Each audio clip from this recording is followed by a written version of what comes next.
Welcome call. अभी तक हम पढ़ चुके हैं एलसीएम और एचसीएफ का बेसिक कंसेप्ट, मतलब एलसीएम एचसीएफ किस तरह से निकाला जाता है। लेकिन अब हम देखेंगे कि एग्जाम में क्वेश्चंस किस किस टाइप के आ सकते हैं। तो चलिए आज से हम सारे क्वेश्चंस की प्रैक्टिस स्टार्ट कर रहे हैं।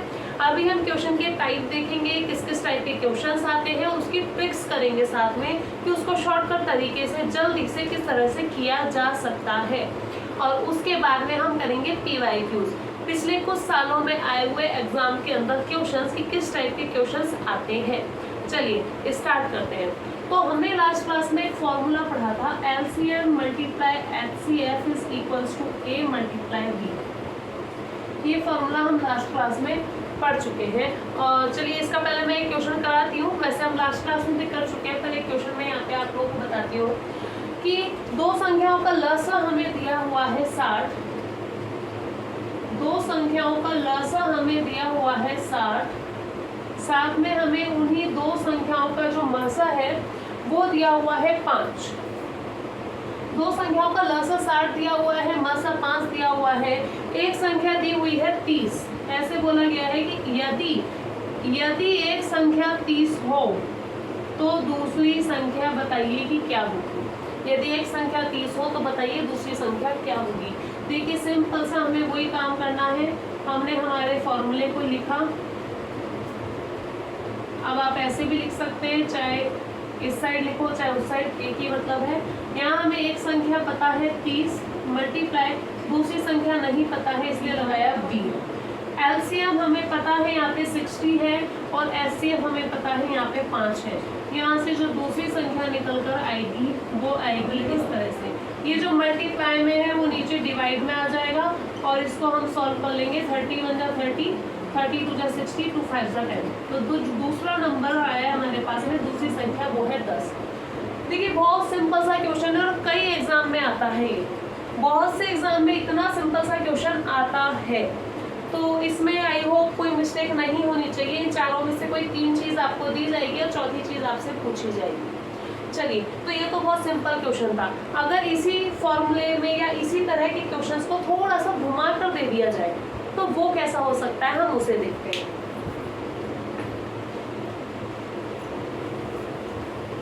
देखिए हमें क्वेश्चन दिया जा रहा है, दो संख्याओं का लसा व मसा का अनुपात।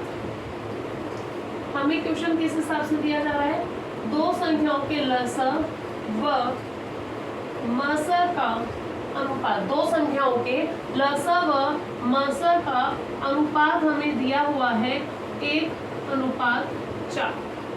लसा मसा का अनुपात हमें दिया हुआ है 1:4। साथ में हमें दिया है उसका लसा और मसा।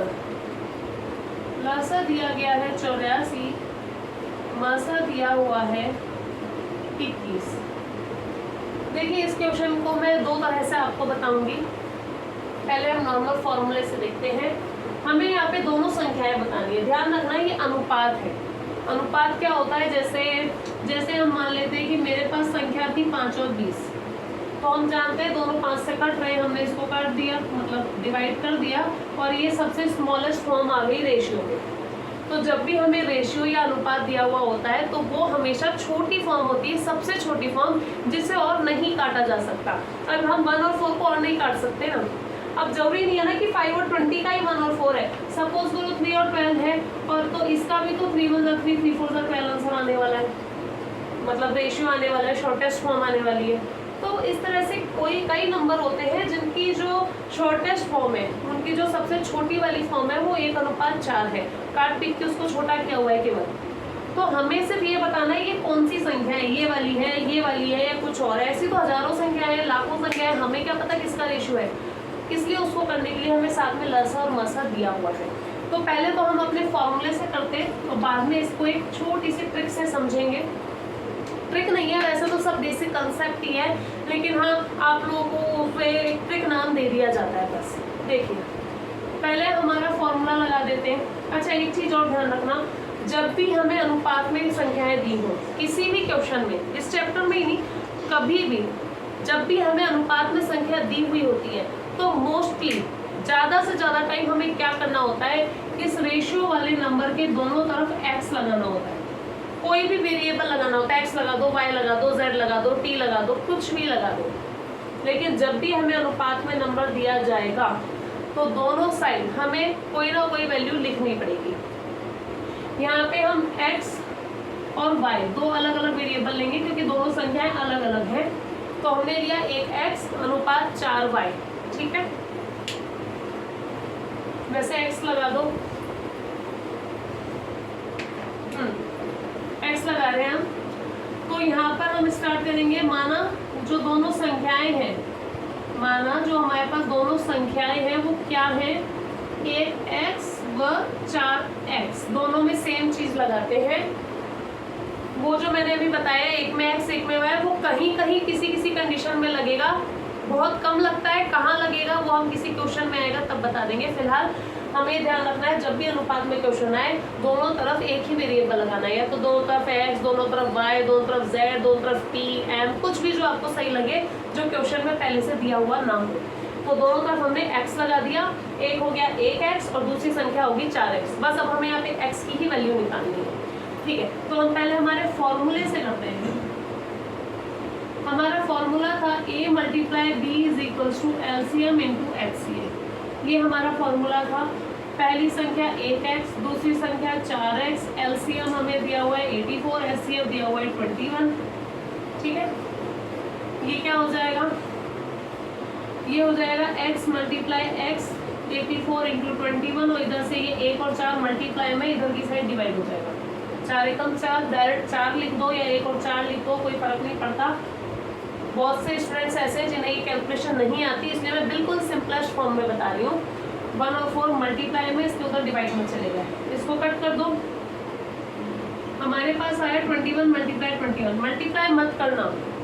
कहीं हम ऐसे सोच रहे हैं कि भाई ये आ गया 4x स्क्वायर और इधर हम कर दिया मल्टीप्लाई, ठीक है। या फिर हमारे पास में कुछ इस तरह से हमने लिखा, हमारे पास में ये 21 आया और अब हम 21 का स्क्वायर करने वाले हैं। हमें स्क्वायर नहीं करना अभी, क्यों नहीं करना, स्क्वायर करोगे फिर से उसको ओपन करो, देखो x कितने हैं 2, 21 कितने हैं 2, तो एक x का मतलब क्या हो गया 21। ध्यान रखना सेम सेम, ये भी दोनों सेम, ये भी दोनों सेम, मतलब x की वैल्यू क्या आ गई 21, ठीक है। स्क्वायर सॉल्व करना जिन लोगों को आता है उनको तो आता होगा। तो x की वैल्यू क्या आ गई हमारे पास 21। ध्यान रखना ये संख्या नहीं है, ये सिर्फ x की वैल्यू है। हमसे क्वेश्चन में संख्याएं पूछी गई है, तो हमारी संख्याएं क्या थी, शुरू में हमने कौन सी संख्या ली है, 1x ली है और 4x ली है। तो 1x का मतलब हो गया 1 मल्टीप्लाई x, x क्या है 21। 4x का मतलब हो गया 4 मल्टीप्लाई x, x क्या है 21। 4 एकम 4, 4 दुनिया, ये हमारे पास में दो संख्याएं निकलते हैं। लसा मसा अलग है, संख्याएं अलग है। मतलब हमने संख्या ली थी 21 और 84, जब इसका मसा निकाला तो 21 आ गया, उसका लसा निकाला तो 84 आ गया। ये तो बेसिक फॉर्मूले से, कंसेप्ट से हमने एक चीज कर ली। अब मैं आपको बता रही हूँ बहुत इंपॉर्टेंट चीज जो ज्यादा से ज्यादा क्वेश्चंस पे अप्लाई होती है, ठीक है।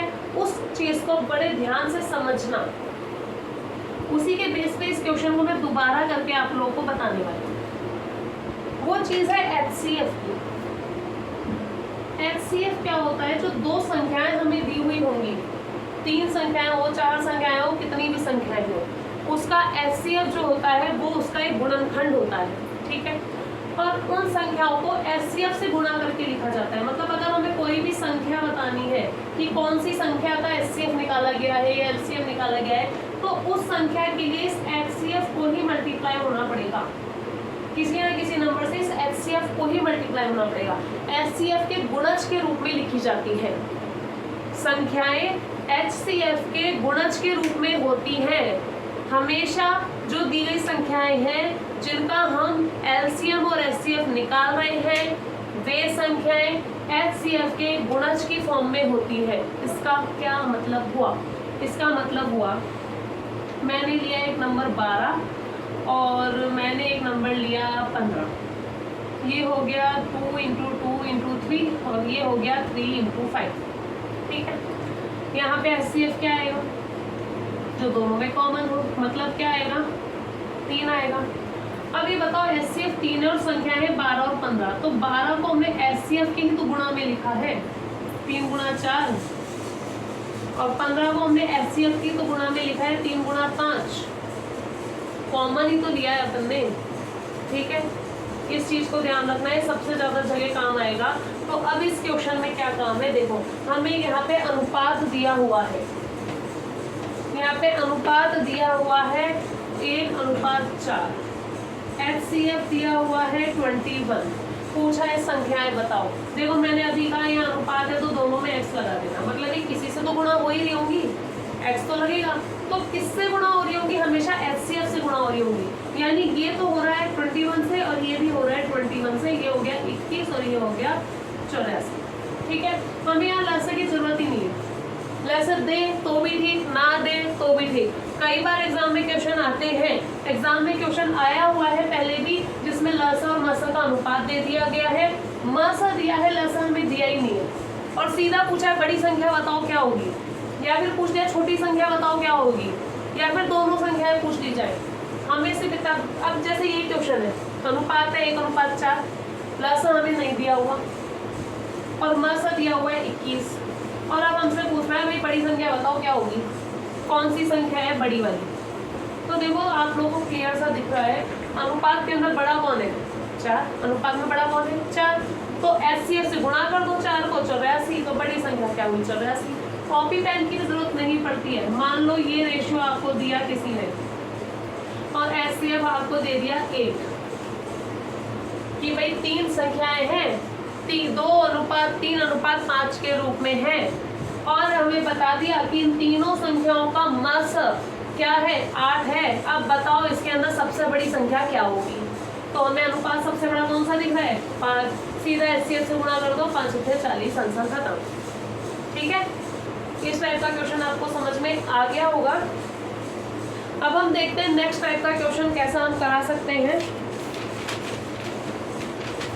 नेक्स्ट टाइप का क्वेश्चन, ठीक, दो संख्याओं का गुणनफल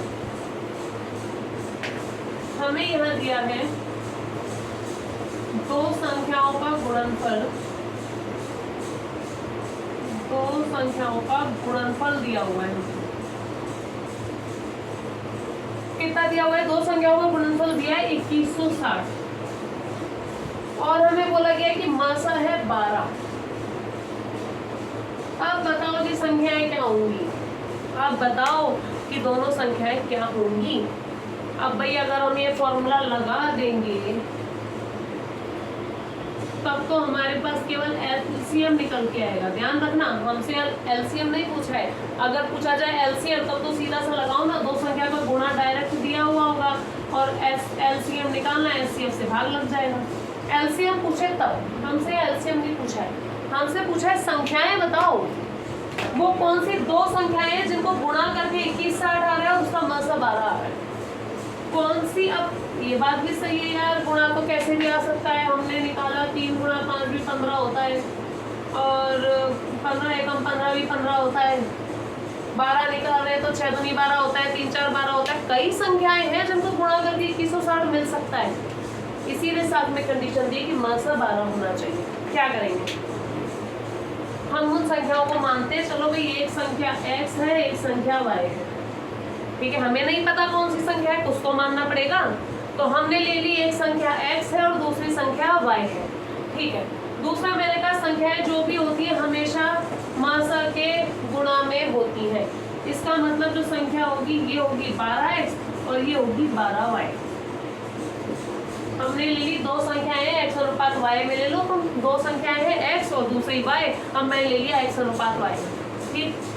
दोनों को क्या करना है 12 से गुणा करना है। अभी बताया कोई भी संख्या बतानी हो तो एचसीएफ से गुणा करना, कभी भी संख्या पूछी जाए तो एचसीएफ से गुणा करना। हमने गुणा कर दिया 12x और 12y, ये दोनों संख्या हो गई 12x × 12y, और इनका गुणनफल हमें दे दिया 2160, इसका गुणनफल हमें दे दिया 2160, ठीक है। हमें क्या करना है, संख्याओं का गुणनफल 2160, यानी x × y कितना आएगा, ये 12 और ये 12 गुणा में कहाँ पहुंच जाएंगे नीचे, ये 12 और ये 12 गुणा में है, नीचे आ जाएंगे भाग में, 2160 यही है, x और y यहीं कहेंगे। इसको सॉल्व करेंगे, इसको सॉल्व करेंगे तो x × y की वैल्यू आएगी, x × y की वैल्यू आ रही है 15, गुणा भाग कर लेना, काटना आता होगा आप लोगों को। इसको कट करेंगे और हमारे पास में x गुणा y की वैल्यू आई 15। अब 15 किस किस से आता है देखना, ध्यान देना। या गुणा है तो गुणा ही करेंगे, या प्लस होगा तो प्लस करेंगे। आगे हम एक क्वेश्चन करेंगे जहाँ प्लस होगा, तो यहाँ प्लस होगा तो इसके भी प्लस वाले पेयर ढूंढेंगे। यहाँ गुणा है तो गुणा वाले पेयर ढूंढ रहे हैं कि किस किस को गुणा करके 15 आता है। तो गुणा करके 15 आता है 1 गुणा 15, 3 गुणा 15, और कोई नंबर तो मेरे पास है ही नहीं। 15 और किससे मिलेगा, किसी से नहीं मिलेगा। देखो अब हमें यहाँ पेयर मिले दो, एक तो 1 क्या 15 और दूसरा मिला 3 और 5।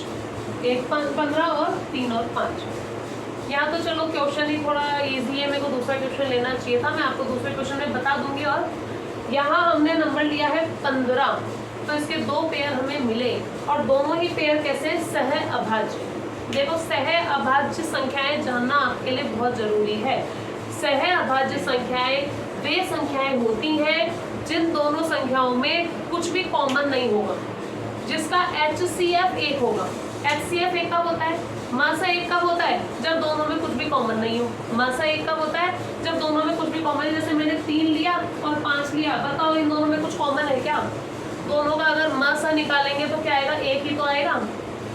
ठीक है, इन दोनों में कोई भी ऐसा नंबर नहीं है जो दोनों में कॉमन हो 1 के अलावा। तो ये होती है सह अभाज्य संख्याएं। तो दोनों ही सहभाज्य संख्याएं हैं, तो इसका आंसर दोनों ही हो सकती है। ये आंसर नहीं आया है अभी, ये आंसर नहीं आया है, ये सिर्फ x और y है। संख्याएं कैसे निकालते हैं, HCF से गुणा करके। भूलना मत, इस लाइन को रट लेना कि संख्याएं कैसे निकालते हैं, HCF से गुणा करके। जब भी संख्याएं पूछी जाए क्या करेंगे, HCF से गुणा करेंगे। संख्याएं HCF से गुणा करेंगे, किसको गुणा करेंगे, इस पेयर को। ठीक, पहला पेयर आ रहा है 1 और 15, यानी HCF है हमारा 12। 12 से गुणा करेंगे इसको तो आएगा 12, और 12 से गुणा करेंगे इसको, क्या आएगा 12 पंजू 60, 12 एकम 12 और 6 18। ठीक, संख्याएं क्या है हमारे पास में, 3 और 5। किससे गुणा करेंगे, 12 से। 12 तिया 36, 12 पंजू 76, सॉरी 12 पंजू 60, सॉरी हाँ। ठीक, तो हमारे पास में दो संख्याएं आई, एक ये और एक ये। दोनों का आंसर, ये इसको गुणा करेंगे तब भी 2160 आएगा और मासा 12 आएगा। इसको गुणा करेंगे तब भी 2160 आएगा और मासा 12 आएगा।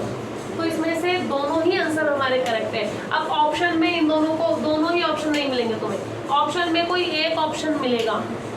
ऑप्शन में कोई एक ही ऑप्शन तुम्हें इसमें से मिलने वाला है, या फिर तुमसे पूछा जा सकता है ऐसे कितने जोड़े बनेंगे।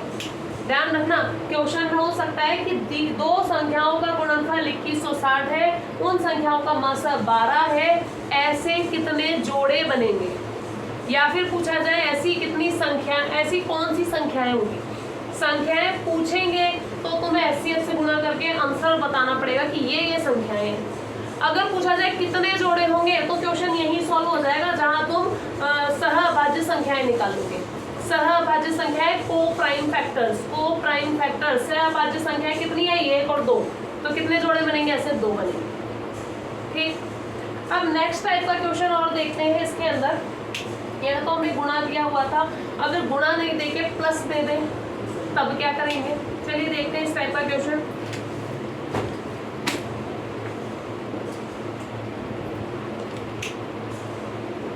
ठीक है, प्लस का क्वेश्चन कराती हूँ तुम्हें।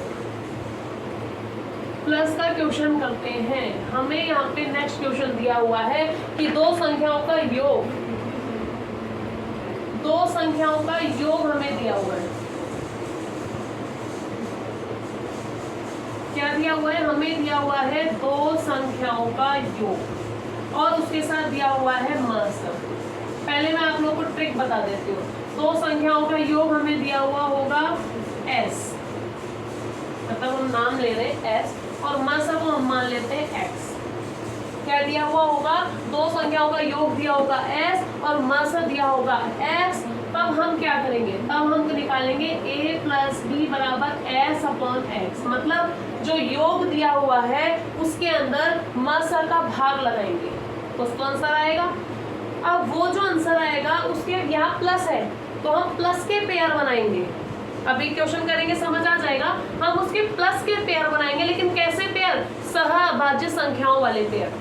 तो वो तो आएंगे जोड़े, लेकिन आंसर पूछ लिया जाए संख्याएं बताओ तो क्या करेंगे, HCF से गुणा करेंगे, ध्यान रखना। एग्जाम्पल लो इसका, ये टाइप था क्वेश्चन का कि भाई इस टाइप का आ जाए तो हमें क्या ट्रिक काम में लेनी है, ये ट्रिक काम में लेनी है। क्या जैसे क्वेश्चन लिया मैंने, दो संख्याओं का योग 216 है। एक क्वेश्चन है दो संख्याओं का योग कितना है, 216 है, तथा उन दोनों संख्याओं का जो मासा है, दोनों संख्याओं का मासा है वो 27 है। अब आपसे पूछ लिया जाए वो दोनों संख्याएं बताओ, या पूछा जाए कि वो जोड़े बताओ कि कितने जोड़े बनेंगे। हम क्या करेंगे, सीधा सा काम है, योग दिया है a प्लस बी, योग दिया है, क्या करेंगे a प्लस बी करेंगे। इधर क्या करेंगे, योग में मासा का भाग लगाएंगे, योग में मासा का भाग लगाएंगे, HCF का भाग लगाएंगे। हमारे पास में ये आया 8, क्या आ गया हमारे पास, a प्लस बी बराबर 8। अब ऐसे जोड़े ढूंढो, ऐसे जोड़े सोचो जिनको जोड़ के 8 मिले। चलो हम गिनती से स्टार्ट कर देते हैं, 0 प्लस 8 हम ये नहीं लेंगे कभी भी। क्यों नहीं लेंगे, क्योंकि यहाँ एक संख्या 0 हो गई, अकेली संख्या का थोड़ी मासा निकालना है हमें तो दो संख्याएं चाहिए ना मासा के लिए। क्वेश्चन में क्या बोला है, दो संख्याएं हैं हमारे पास में, तो दो लो भी तो सही है, तो 0 का मतलब संख्या ही नहीं है। हम गिनती से स्टार्ट कर देते हैं, 1 2 3 4। देखो 1 में 7 को जोड़ेंगे 8, 2 में 6 को जोड़ेंगे 8, 3 में 5 को जोड़ेंगे 8, 4 में 4 को जोड़ेंगे 8। अब मैं फिर से 5 प्लस 3 नहीं लिखूंगी, लिख तो दिया यहाँ पे 5 प्लस 3, 3 प्लस 5 लिखो या 5 प्लस 3 लिखो, बात तो एक ही है, बस इतने ही जोड़े बनेंगे। क्या इसके अलावा कोई और जोड़ा बन सकता है? संख्याएं देखो, एक मिला 1 और 7, दूसरा मिला 2 और 6, तीसरा मिला 3 और 5, चौथा मिला 4 और 4। तो क्या इसका आंसर ये हो गया कि 4 जोड़े बनेंगे? नहीं। क्या नहीं देखा हमने, सह अभाज्य। कैसे जोड़े चाहिए, सह अभाज्य संख्याएं, को प्राइम नंबर्स, जिनके बीच में कुछ भी कॉमन ना हो। देखो 1 और 7 दोनों के बीच में कुछ भी कॉमन नहीं है, ठीक है, एक जोड़ा एकदम सही है। 2 और 6 2 के पहाड़े में आते हैं दोनों, देखो 2 की टेबल में 2 भी आता है, 2 की टेबल में 6 भी आता है, इसका मतलब इसका कॉमन हो गया 2, इसका मतलब ये काम में नहीं आएगा। 3 और 5 दोनों के बीच में कुछ कॉमन नहीं है। 4 और 4, अरे इसमें तो 4 खुद कॉमन है, 2 भी कॉमन है और 4 भी कॉमन है, ये भी कोई काम का नहीं है। कितने जोड़े निकले? 2। अगर क्वेश्चन में पूछा जाए कि जोड़े बताओ कितने जोड़े होंगे, तो इसका आंसर क्या आएगा, 2 जोड़े होंगे। लेकिन वही तुम्हें बोल दिया जाए संख्याएं बताओ कितनी होंगी, तो कैसे निकालेंगे, HCF से गुणा करके। कैसे निकालेंगे, HCF से गुणा करके। क्या है HCF, x मासा, HCF यहाँ पे कितना है 27, मासा कितना है 27, कितना है मासा 27, तो किससे गुणा करेंगे 27 को। तो पहला अगर मैं ये वाला जोड़ा लूंगी तो 27 को 1 से गुणा कर दो और 27 को 7 से गुणा कर दो, हमें नंबर मिल जाएंगे। ऐसे अगर मैं दूसरा जोड़ा लूंगी तो 27 को 3 से गुणा कर दो, 27 को 5 से गुणा कर दो, हमारे पास 2 नंबर आ जाएंगे। लेकिन एग्जाम में ऑप्शन आएगा तो कोई एक ही नंबर का आएगा, सबका थोड़ी आएगा। तो हम देख लेंगे एग्जाम में पहला एक ही गुणा करके देख लेना, उसी से तो आइडिया लग जाएगा। और अगर लगता है नहीं ऑप्शन मिक्स हो रखे हैं कि नहीं पहली डिजिट कई में सेम दे रखी है, तब तो दूसरा भी करना पड़ेगा। देखो कुछ क्वेश्चंस में हमें ऑप्शन पे ध्यान देना होता है, कुछ क्वेश्चन हमें इतने सॉल्व करने की जरूरत नहीं पड़ती है, हम डायरेक्ट ऑप्शन देख करके कर देते हैं। कुछ क्वेश्चन हम डायरेक्ट ऑप्शन देख करके कर देते हैं। हो सकता है अभी तुम्हें बहुत बड़ा लग रहा होगा कि भाई हम ये काम करेंगे, लेकिन जब तुम इसकी प्रैक्टिस कर लोगे तो ये सिर्फ चुटकी बजाने जितनी देर का काम है, सिर्फ और सिर्फ जल्दी से जल्दी क्वेश्चन ये सॉल्व हो जाता है हमारा। ठीक है, तो हमें क्या समझ में आ रहा है, इसके पहले वाले क्वेश्चन में मल्टीप्लाई था, और जब मल्टीप्लाई था तो यहाँ पे मैसा का स्क्वायर लिया था हमने काम में। इसके पहले वाले क्वेश्चन को देख लो खोल के, जब हमारे पास में इस टाइप का क्वेश्चन है तो उसका जो भी हमें मल्टीप्लाई दिया हुआ है उसमें हमने स्क्वायर लिया है नीचे। ठीक, मतलब स्क्वायर की वैल्यू यहाँ आई है, ठीक है, और यहाँ पे हम प्लस ले रहे हैं तो यहाँ पे ओनली x आया है। ठीक है, गुणा होगा तो गुणा के पेयर ढूंढना। मान लो कि ये गुणा में 8 आया होता तो हम ये देखते कि किस किस को गुणा करके 8 मिल रहा है। ठीक है, और फिर इसके अंदर हम को प्राइम ढूंढते, सहअभाज्य। ठीक है, लेकिन यहाँ पे हमारे पास प्लस में क्वेश्चन है, जब प्लस में क्वेश्चन है तो हम प्लस में ही पेयर बनाएंगे, गुणा में होगा तो गुणा के पेयर, प्लस में होगा तो प्लस के पेयर, लेकिन उठाना कौन सा है, सहभाज्य उठाना है। ठीक है, तो यहाँ तक आप लोगों को समझ में आ गया होगा। तो नेक्स्ट टाइप, बस नेक्स्ट टाइप यही है आपके, जो आपको सारे करा दिए गए, मतलब इस टाइप में जो हम ये चीजें पढ़ रहे हैं, ज्यादा हार्ड नहीं है, 2-3 टाइप आपको बताए। अब कल की क्लास में हम कौन से टाइप पढ़ेंगे? कल की क्लास में हम पढ़ेंगे वह बड़ी से बड़ी संख्या बताओ, वह छोटी से छोटी संख्या बताओ जिसको इस नंबर से भाग देने पर शेषफल नहीं बचता, या इस नंबर से भाग देने पर शेषफल समान बचता है, या फिर इस नंबर से भाग देने पर अलग अलग शेषफल दिए हुए भाई ये बचता है। इस टाइप के क्वेश्चन करेंगे। एक तो हम एक करेंगे कि मान लो कि 3 घंटियां इतनी इतनी देर के अंतराल से बचती हैं, तो बताओ तीनों कब एक साथ बजेंगी। इस टाइप के क्वेश्चन एग्जाम में आते हैं। तो इस टाइप के क्वेश्चन अपन अभी 1-2 क्लास और लगेंगी, उसके अंदर आपके सारे क्लियर हो जाएंगे। साथ में PYQ पिछले एग्जाम्स में आए हुए क्वेश्चन की भी हम प्रैक्टिस करेंगे। तो चलिए मिलते हैं नेक्स्ट क्लास में। Thank you.